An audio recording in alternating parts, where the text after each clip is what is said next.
Every single company out there, whether it's the tiny coffee shop on your corner or a huge tech company, they all speak a very specific language. And nope, it's not English or Mandarin. It's the language of numbers, of strategy, of financial health. And today, well, we're going to learn how to speak it. And this quote right here, it absolutely nails it. See, calling accounting a language isn't just some clever metaphor. It's everything. It's the whole key to understanding what it's all about. Because, like any language, it's not just about grammar rules and vocabulary lists. It's really about communication. It's how a company literally tells its story to the world. Okay, but what does that actually mean? I mean, really, how can a bunch of numbers on a spreadsheet tell a story? Well, that's exactly what we're going to decode right now. Let's start with the basics. All right, so just like learning Spanish or French, you've got to start with the grammar, right? So let's dive into the fundamental rules, the grammar, that makes this whole business conversation possible.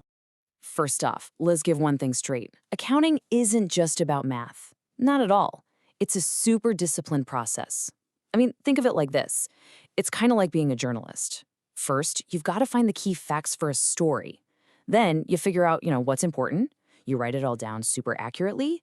And then you publish it so everyone can understand exactly what went down. And the whole point of this language, it's to give us a crystal clear window into a company's health. It tells you exactly how the business is doing and where every single dollar is going.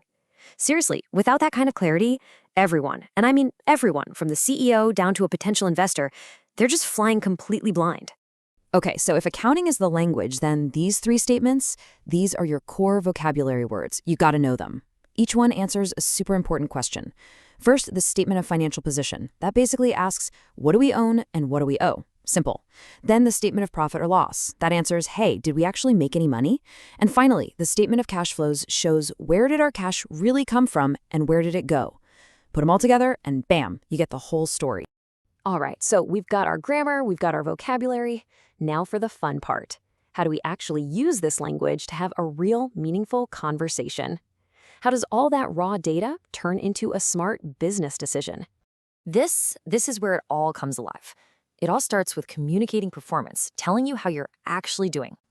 Okay, once you have that story, you can start to plan and forecast what's coming next. And that forecast, it tells you where to put your resources, what projects to fund, what to maybe cut back on. And as you do this, it naturally helps you identify risks. Like, looks like we might have a cash shortfall in 6 months. And the best part? The whole thing creates this clear, transparent record. It ensures accountability for every single one of those decisions. Okay, I know what you might be thinking right now. This is all great, but this is for the finance nerds, right? For the accountants? And look, the biggest takeaway here is that no, it's a tool for everyone.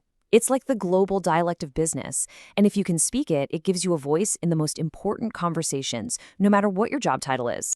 Let's make this super practical. Say you're in marketing. How are you going to justify your budget? How do you prove your big campaign was a success? You've got to speak the language of return on investment. Or maybe you're in data analytics. How can you possibly build a trustworthy model if you don't get how the financial data is even generated? If you're in management, you're constantly making strategic decisions and evaluating performance based on these numbers. And for supply chain, every single decision, from picking a supplier to managing inventory, has a direct financial outcome. This language is the bridge that connects what you do every day to the company's bottom line.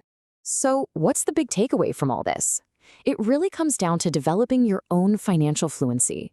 Because here's the thing. When you understand the language of business, you don't just understand how a company works, you gain an incredibly powerful tool for your own career. But let's be super clear about something. The goal here is not to turn you into an accountant. I mean, think about it. You don't need a PhD in linguistics to be a great communicator, right? You just need to know how to form sentences and get your point across. Well, it's the exact same idea here.